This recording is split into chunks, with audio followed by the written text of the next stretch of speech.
1963 के बाद अब पहली बार ऑल विमेन क्रू अंतरिक्ष में गया था, जिसका मिशन जो है हाल ही में संपन्न हो चुका है।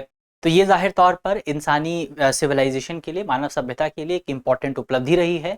तो आज इस वीडियो में हम इस विषय के बारे में और इस विषय से जुड़े जो तमाम पहलू हो सकते हैं उन पर डिटेल से चर्चा करेंगे। मेरा नाम है अक्षय और आपका स्वागत है दृष्टि आईएएस चैनल की इस नई वीडियो में। वीडियो की करते हैं शुरुआत और सबसे पहले यहाँ पर देख लेते हैं कि आपका एक सवाल क्या है। तो सवाल के माध्यम से हम वीडियो में आगे बढ़ेंगे ताकि आप जो भी इंपॉर्टेंट पॉइंट्स हैं उनको हम समझते हुए आगे बढ़ें। और ये सवाल अगर आपको पता है तो आप इसका जवाब कमेंट बॉक्स में दे सकते हैं। अगर आपको नहीं पता है तो इंतजार करिए, क्योंकि वीडियो में हम इस पर चर्चा करने वाले हैं। तो सवाल सबसे पहले आप देख लें। सवाल है हमारा, स्पेस तकनीक के संदर्भ में कैसलर सिंडम निम्नलिखित में से किससे संबंधित है। हमारे ऑप्शन है, ऑप्शन ए अंतरिक्ष यात्रियों पर माइक्रोग्रेविटी के प्रभाव से, ऑप्शन बी पृथ्वी के चारों ओर घूमने वाले उपग्रहों की संख्या में वृद्धि से, ऑप्शन बी अंतरिक्ष मलबे की बढ़ती मात्रा और टकराव की श्रृंखला से, ऑप्शन डी रॉकेट के प्रक्षेपण में प्रयुक्त ईंधन के पर्यावरणीय प्रभाव से। तो इसका सही जवाब क्या होगा वो आप जल्दी से कमेंट बॉक्स में बताएंगे कि यहाँ पर कैसलर सिंडम की जो बात हो रही है वो किस विषय से जुड़ा हुआ है। तो हम बढ़ते हैं आगे। अगर आपको जवाब नहीं पता है तो थोड़ा सा इंतजार करिए, क्योंकि इसी वीडियो में हम इसी विषय पर विस्तार से चर्चा करेंगे। तो सबसे पहले खबर पे बात करते हैं। खबर हमारी यही है कि हाल ही में पॉप स्टार कैटी पेरी और 5 अन्य महिलाओं ने जेफ बेजोस की कंपनी है, कंपनी का नाम है ब्लू ओरिजिन, तो ब्लू ओरिजिन के रॉकेट से अंतरिक्ष की यात्रा की है। इस पूरे विषय के बारे में, इस पूरी यात्रा के बारे में सबसे खास बात क्या है? सबसे खास बात यह है कि इसमें सभी जो मेंबर्स थे, सभी जो लोग थे जो इस मिशन का हिस्सा थे, वो महिलाएं थीं। तो इसीलिए इस मिशन को इतना इंपॉर्टेंट माना जा रहा है, क्योंकि 1963 के बाद से, 1963 के बाद से ये पहली बार हुआ है कि ऑल विमेन क्रू आपको अंतरिक्ष में जाता हुआ नजर आया है। ये मिशन तकरीबन आपका 11 मिनट का था, यानी कि जो भी आपके मेंबर्स थे वो 11 मिनट तक अंतरिक्ष में रहे। उन्होंने अंतरिक्ष में बेसिकली अब जो है सब ऑर्बिटल यात्रा जो थी वो यात्रा की और भारहीनता का अनुभव किया। यानी कि जैसे आप तस्वीरों में देखते हैं या आप कई वीडियोस में देखते हैं जहां पर जो आपके अंतरिक्ष यात्री हैं वो बेसिकली जो ग्रेविटी होती है उसके अभाव में अंतरिक्ष में भारहीनता का अनुभव करते हैं। तो इन्होंने भी, ये जो आपके यात्री हैं, इन्होंने भी तकरीबन 11 मिनट तक भारहीनता का जो है अनुभव किया और कार्बन लाइन को क्रॉस किया। कार्बन लाइन यानी कि पृथ्वी की जो सतह है वहां से 100 किलोमीटर का जो एरिया है ऊपर का, उसको कार्बन लाइन कहा जाता है, जहां से अंतरिक्ष की शुरुआत होती है। तो ये लोग कार्बन लाइन तक जो है गए थे और इस घटना को स्पेस टूरिज्म के बढ़ते आकर्षण और इस संबंध में विवाद, इस संबंध में जो विषय जो डिस्कशन होता है उसके लिए एक इंपॉर्टेंट टॉपिक माना जा रहा है। तो ये हमने पूरा विषय देखा कि खबर आपके सामने क्या है, खबर में क्या चीजें मौजूद थी। अब कर्मन रेखा क्या होती है उस पर एक बार अगर आप बात करें,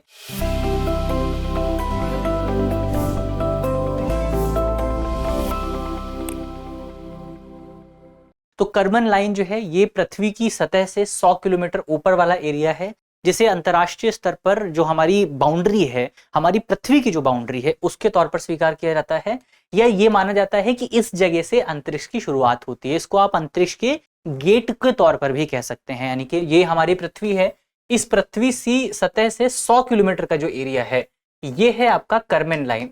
तो कर्मन लाइन को जब आप क्रॉस कर लेते हैं तो ऐसा माना जाता है कि आप अंतरिक्ष में पहुंच गए हैं और वहां पर आप जो है भारहीनता को अनुभव कर सकते हैं। तो ये अंतरिक्ष में कर्मन लाइन की हमने बात की। ब्लू ओरिजिन का जो न्यू शेपर्ड रॉकेट है, यानी जिस रॉकेट के माध्यम से जो 6 महिलाओं का ग्रुप है वो अंतरिक्ष में गई, तो उस रॉकेट का नाम क्या था? New Shepard rocket. तो ये जो रॉकेट है, इसी रॉकेट में बेसिकली आपका इस रॉकेट ने कर्मन जो लाइन है उस लाइन को क्रॉस किया था। तो ये कुछ इंपॉर्टेंट पॉइंट कर्मन रेखा के बारे में हमने देखे, कर्मन लाइन क्या है उस पर हमने बात की। स्पेस टूरिज्म क्या होता है उसको अगर आप देखें तो स्पेस टूरिज्म बेसिकली आपका अंतरिक्ष पर्यटन जो है ये सामान्य पर्यटन उद्योग का एक सेगमेंट है। सामान्य पर्यटन क्या है? आप एक स्थान से दूसरे स्थान की यात्रा करते हैं, तो इसको क्या कहा जाता है? टूरिज्म कहा जाता है। टूरिज्म बेसिकली इकोनॉमी के लिहाज से बहुत इंपॉर्टेंट है। दुनिया के बहुत देश हैं जिनकी इकोनॉमी केवल और केवल टूरिज्म पे टिकी हुई है। जैसे एग्जाम्पल के तौर पर मालदीव अगर आप देखें तो उनकी इकोनॉमी, श्रीलंका की इकोनॉमी अगर आप देखें तो टूरिज्म की उनकी इकोनॉमी के लिए बहुत इंपॉर्टेंट है। तो एक पूरा टूरिज्म का सेगमेंट है, पूरा टूरिज्म का सेक्टर है। उस टूरिज्म के सेक्टर में एक बहुत छोटा सा जो रोल है इसको स्पेस टूरिज्म कहा जाता है। स्पेस टूरिज्म में बेसिकली बहुत डेवलप सेक्टर नहीं है। स्पेस टूरिज्म बहुत नया सेगमेंट है जहां पर बेसिकली आप स्पेसक्राफ्ट में बैठ करके, रॉकेट में बैठ करके स्पेस की यात्रा करते हैं, कार्बन लाइन तक जाने की कोशिश करते हैं, जहां पर आप जो ग्रेविटी लेस जो पूरा क्षेत्र है वहां पर जाने की कोशिश करते हैं और भारहीनता को महसूस करने की कोशिश करते हैं। इसी को कहा जाता है आपका स्पेस टूरिज्म। स्पेस टूरिज्म के बेनिफिट्स अगर आप देखें, स्पेस टूरिज्म के लाभ क्या हैं, इंपॉर्टेंस क्या है, तो ये लोगों को अंतरिक्ष के अनुभव प्राप्त करने का अवसर देती है। क्योंकि सामान्यतः यदि आप देखें तो अंतरिक्ष में कौन लोग जाते हैं, अंतरिक्ष में वैज्ञानिक जाते हैं, अंतरिक्ष में आपके एस्ट्रोनॉट्स जाते हैं जो अंतरिक्ष में जाकर के एक्सपेरिमेंट करते हैं। सामान्य लोग अंतरिक्ष में नहीं जा सकते हैं। लेकिन स्पेस टूरिज्म एक ऐसा मेथड है जो सामान्य लोगों को अवसर देता है कि वो अंतरिक्ष में जाकर के अंतरिक्ष में भारहीनता को महसूस कर सकें। तो ये सामान्य लोगों को अंतरिक्ष को अनुभव करने का अवसर देता है।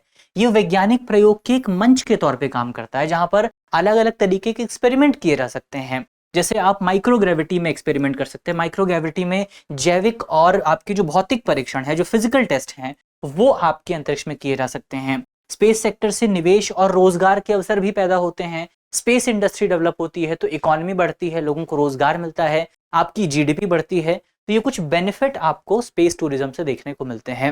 अब स्पेस टूरिज्म की चुनौतियों की अगर आप बात करें कि चैलेंजेस क्या हैं, तो जितने बेनिफिट्स हैं उतने ही चैलेंजेस भी आपको मिलेंगे।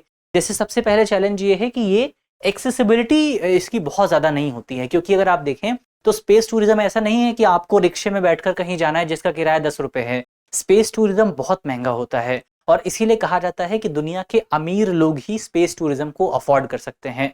जैसे अगर आप टिकट की बात करें तो टिकट जो है वो आपका $4,50,000 तक जा सकती है।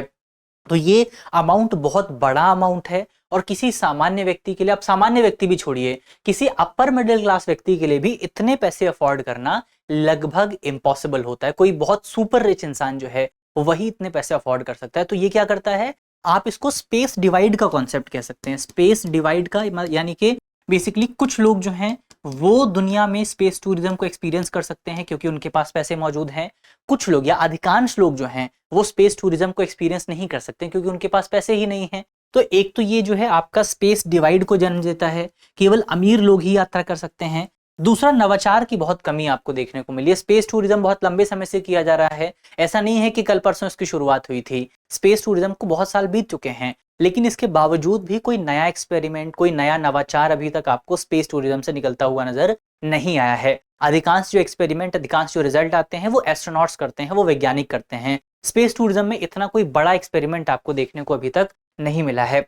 फिर पर्यावरणीय प्रभाव भी आपको देखने को मिलता है। अगर आप केवल टूरिज्म के लिए रॉकेट को अंतरिक्ष में लेकर के जाते हैं तो इसकी वजह से आपका एक तो स्पेस डिब्री काफी ज्यादा बढ़ जाती है और इसके साथ साथ रॉकेट से बहुत सारी गैसों का उत्सर्जन होता है जो कि हमारी ओजोन लेयर जो है उसको नुकसान पहुंचा सकती हैं। तो ये भी एक पर्यावरणीय प्रभाव यहाँ पर आपको देखने को मिल जाता है। तो स्पेस टूरिज्म की हमने बात की। अब अंतरिक्ष मलबे को अगर आप देखें, अंतरिक्ष मलबे की अवधारणा को अगर आप समझें तो आप कह सकते हैं स्पेस टूरिज्म और उपग्रह प्रक्षेपण में अंतरिक्ष में मलबा जो है वो काफी ज्यादा बढ़ता है। तो अंतरिक्ष मलबा होता क्या है? अंतरिक्ष मलबे को अगर आप देखें तो अंतरिक्ष मलबा बेसिकली आपका, आप कह सकते हैं ये हमारी पृथ्वी है। पृथ्वी से बाहर जो भी आपका आर्टिफिशियल चीज मौजूद है जिसका कोई इस्तेमाल नहीं है, जिसका कोई काम नहीं है, उसको आप स्पेस डिब्री कह सकते हैं। जैसे एग्जाम्पल के तौर पर मान लीजिए कि कोई रॉकेट है, ये रॉकेट पृथ्वी से उड़ता हुआ यहाँ पर जाता है, 10 साल रॉकेट पूरे कर लेता है और 10 साल बाद इस रॉकेट को डीकमीशन कर दिया जाता है, इसको समाप्त कर दिया जाता है, इसकी जीवन काल समाप्त हो जाता है। अब आप इसको वापस तो नहीं ला सकते हैं, वापस लाना बहुत मुश्किल है। तो कई बार क्या है, इसको अंतरिक्ष में ही छोड़ दिया जाता है। अब इसका कोई काम नहीं है, ये नेचुरल नहीं है, इसका कोई काम नहीं है अंतरिक्ष में। तो ये क्या कर रहा है, ये केवल और केवल पृथ्वी के चक्कर लगा रहा है, पृथ्वी की ऑर्बिट में मौजूद है, बिल्कुल बिना किसी काम के। तो इसको क्या कहा जाता है, ये स्पेस डिब्री है। ये स्पेस डिब्री बेसिकली आपकी बहुत छोटी हो सकती है, छोटे छोटे टुकड़े भी स्पेस डिब्री के अंतर्गत आते हैं, बड़े बड़ी चीजें भी स्पेस डिब्री के अंतर्गत आती हैं। और ये कोई सामान्य गति से यात्रा नहीं कर रही हैं, ये हजारों लाखों किलोमीटर की गति से यात्रा कर रही हैं और बहुत ज्यादा नुकसानदायक हो सकती हैं। तो ये स्पेस डिब्री हमने देखी, इससे संचार उपग्रहों और अंतरिक्ष यानों के लिए बड़ा जोखिम पैदा होता है क्योंकि हमने देखा कि ये जो स्पेस डिब्री है ये लाखों किलोमीटर की गति से यात्रा कर रही है। अब ऐसे में लाखों किलोमीटर की गति से यात्रा करने वाली कोई चीज, चाहे वो चीज कितनी भी बड़ी हो, चाहे वो चीज कितनी भी छोटी हो, वो चीज जाहिर तौर पर अगर किसी दूसरी चीज से टकराती है तो उसको नष्ट कर सकती है। अगर कोई हमारे सैटेलाइट से टकराती है तो उसको नष्ट कर सकती है, अगर कोई हमारे यान से टकराती है तो उसको नष्ट कर सकती है। तो ये इनके लिए एक बड़ा खतरा पैदा करती है। इसकी वजह से इन पर नियंत्रण पाना और इनकी ट्रैकिंग, इनको ट्रैक करना वर्तमान समय में अंतरिक्ष क्षेत्र की सबसे बड़ी चुनौतियों में से एक बना हुआ है। तो ये हमने स्पेस डिब्री की बात की। समस्याओं की अगर आप बात करें तो जानमाल की कोई नुकसान से आप इनकार नहीं कर सकते हैं, क्योंकि कई बार ये जो स्पेस डिब्री है ये पृथ्वी की कक्षा के बहुत पास आ जाती है। तो जो हमारा हमारा जो पूरी ग्रेविटी है, ग्रेविटी के बल की वजह से, ग्रेविटी की पावर की वजह से कई बार जो है पृथ्वी के अंदर आना भी शुरू कर देती है। तो जानमाल के खतरे से आप इनकार तो नहीं कर सकते हैं। अधिकांशतः इनका जो गिराव होता है, अधिकांशतः ये जो गिरती हैं ये समुद्रों में गिरती हैं, समुद्रों में इनको गिराया जाता है अगर कभी जरूरत भी पड़ती है। जलीय जीवन पर इसकी वजह से खतरा पैदा हो सकता है, जल प्रदूषण इसकी वजह से आपको देखने को मिल सकता है। भूमि पर गिरने पर मानवीय आबादी भी खतरे में आ सकती है, लेकिन अभी तक कोई बहुत बड़ी क्षति जो है इसकी वजह से दर्ज नहीं की गई है। हालांकि ऐसा भी नहीं है कि स्पेस डिब्री की वजह से कोई बड़ी क्षति हो नहीं सकती है। जैसे एक हमने कैसलर सिंड्रोम की बात की थी। कैसलर सिंड्रोम क्या होता है? कैसलर सिंड्रोम आप कह सकते हैं बेसिकली आपका एक हाइपोथेटिकल सिचुएशन है। क्या है इसमें, क्या माना जाता है? कैसलर सिंड्रोम बेसिकली ये मानता है कि एक समय पर आकर के भविष्य में आपकी जो स्पेस डिब्री है इसकी संख्या काफी ज्यादा बढ़ जाएगी। अब स्पेस डिब्री की संख्या काफी ज्यादा बढ़ जाएगी और इतनी ज्यादा बढ़ जाएगी कि इसको रोकना असंभव हो जाएगा। एक समय ऐसा आएगा जब स्पेस डिब्री जो भी आपका कचरा मलबा अंतरिक्ष में मौजूद है वो आपस में टकराना शुरू कर देगा, और इस टकराने की वजह से एक चेन रिएक्शन पैदा होगा। और ये चेन रिएक्शन बेसिकली जितनी भी चीजें अंतरिक्ष में आपको दिख रही हैं, जितनी भी सैटेलाइट्स अंतरिक्ष में मौजूद हैं, उन सबको नष्ट कर देगा। जैसे एग्जाम्पल के तौर पर मान लीजिए कैसलर सिंड्रोम क्या कहता है?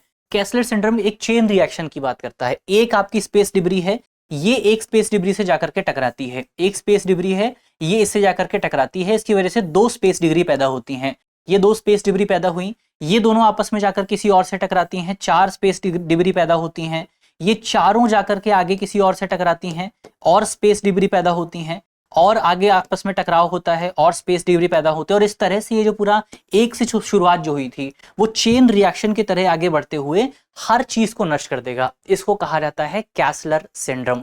तो उम्मीद है कि अब आप समझ गए होंगे कि कैसलर सिंड्रोम क्या होता है और स्पेस डिब्री के संदर्भ में इसको कैसे इस्तेमाल किया जाता है। तो कैसलर सिंड्रोम पर हमने बात कर ली है, कैसलर सिंड्रोम क्या है उसको हमने देख लिया है। अब भारत सरकार की तरफ से देश में स्पेस इकोनॉमी को मजबूत करने के लिए क्या किया गया है और वर्तमान समय में भारत की स्पेस इकोनॉमी की क्या सिचुएशन है उसकी यदि हम बात करें तो भारत की स्पेस इकोनॉमी तकरीबन $8 बिलियन से बढ़ करके, यानी तकरीबन $8 बिलियन से बढ़ करके 2047 में $44 बिलियन तक पहुंचने की उम्मीद है। वर्तमान समय में वैल्यू क्या है? $8 बिलियन है। और उम्मीद कितनी है? उम्मीद है कि जब भारत की आज़ादी के 100 साल पूरे होंगे तो भारत की जो स्पेस इकोनॉमी होगी वो $44 बिलियन तक पहुंच सकती है। यानी कि बहुत अच्छी ग्रोथ जो है वो स्पेस सेक्टर में आपको देखने को मिलने वाली है। 2013-14 के बजट की अगर आप बात करें तो सरकार की तरफ से स्पेस सेक्टर को बढ़ावा देने के लिए 2013-14 में 5,600 करोड़ रुपए का बजट आवंटित किया गया था, जो कि 25-26 में बढ़ करके 13,416 करोड़ रुपए तक पहुंच चुका है। यानी कि संख्या में यहाँ पर आपको बढ़ोतरी देखने को मिली है। सरकार की तरफ से जो बजट है वो भी लगभग 2 गुना से भी ज्यादा बढ़ गया है। इसके अलावा सरकार की तरफ से 2014 के बाद से हमारा जो स्पेस सेक्टर है उसमें प्राइवेट सेक्टर को भी शामिल करने की बात की जा रही है। हमारे स्पेस सेक्टर में हमारे स्पेस सेक्टर को निजी क्षेत्र के लिए खोल दिया गया है। सरकार ने इसके लिए बहुत सारी कंपनियां गठित की हैं, जैसे न्यू स्पेस इंडिया लिमिटेड नाम की कंपनी बनाई गई है, इन स्पेस नाम की कंपनी बनाई गई है। ये दोनों जो कंपनियां हैं ये कंपनियां मुख्य तौर पर आपका जो भारत का प्राइवेट सेक्टर है उसको और मजबूत करने और इसरो की तरफ से जो भी फैसिलिटीज डेवलप की गई हैं उन फैसिलिटीज को प्राइवेट सेक्टर्स के लिए उपलब्ध कराने का काम करते हैं। तो ये जो कंपनियां हैं ये सरकार के लिए काफी इंपॉर्टेंट हैं। इसके अलावा इसरो जो है वो प्राइवेट सेक्टर की जो उपग्रह हैं उनको भी लॉन्च करता है, दूसरे देशों की जो सैटेलाइट है उनको भी सस्ते दाम पर लॉन्च करता है, और इसके माध्यम से इसरो की तरफ से अब तक $172 मिलियन जो है इतने पैसे कमाए गए हैं। इसके अलावा हमारे देश में इसरो की तरफ से और अपने भी बहुत सारे उपग्रह, अपने भी और बहुत सारे मिशन लॉन्च किए गए हैं। जैसे आपका चंद्रयान 3 मिशन लॉन्च किया गया है, आदित्य L1 मिशन लॉन्च किया गया है, चंद्रयान 4 मिशन की बात हो रही है, चंद्रयान 5 मिशन की बात हो रही है। तो बहुत सारे इंपॉर्टेंट मिशन जो हैं वो यहाँ पर आपको देखने को मिलेंगे। और अमेरिका द्वारा एक भारतीय अंतरिक्ष यात्री को इंटरनेशनल स्पेस, सुधांशु शुक्ला जो हैं उनको बेसिकली इंटरनेशनल स्पेस स्टेशन में भेजा भी जा रहा है। तो ये भी एक इम्पॉर्टेंट बेसिकली एक आप कह सकते हैं बड़ी उपलब्धि जो है, इसको आप मान सकते हैं कि भारत को अंतर्राष्ट्रीय जो स्पेस सेगमेंट है उसमें इतनी इंपॉर्टेंस मिल रही है। तो ये कुछ इंपॉर्टेंट पॉइंट यहाँ पर हमने भारत की स्पेस इंडस्ट्री किस तरह की है उसके बारे में देखे, उससे जुड़े कुछ जरूरी बातें जो थी उनको समझा। तो यहाँ पर हमारा जो टॉपिक है वो होता है समाप्त, और अब हम बढ़ते हैं अंत में हमारे सवाल की तरफ। सवाल हमने पहले देखा था, अब उम्मीद है कि सवाल का जवाब आप आसानी से दे पाएंगे कि कैसलर सिंड्रोम जो है ये इनमें से किस विषय से जुड़ा हुआ है। तो सही जवाब क्या है? Option A, B, C, D, 4 option जो है वो आपके सामने मौजूद हैं। तो इसका सही जवाब कमेंट बॉक्स में ज़रूर बताइएगा। इसी नोट के साथ करते हैं आज की अपनी वीडियो को समाप्त। उम्मीद है कि वीडियो आपको अच्छी लगी होगी, पसंद आई होगी और जो भी इंपॉर्टेंट टॉपिक हमने डिस्कस किए हैं वो भी समझ में आए होंगे। यदि आपको वीडियो अच्छी लगी है तो वीडियो को लाइक कीजिएगा, वीडियो को शेयर कीजिएगा अपने दोस्तों के साथ, अपने साथियों के साथ। मिलते हैं आपसे अगले वीडियो में, तब तक के लिए अपना ख्याल रखिए, ध्यान रखिए, पढ़ते रहिए। धन्यवाद। डियर व्यूअर्स, अपने एग्जाम की तैयारी को और बेहतर करने के लिए हमारे चैनल को लाइक, शेयर और सब्सक्राइब करना न भूलें।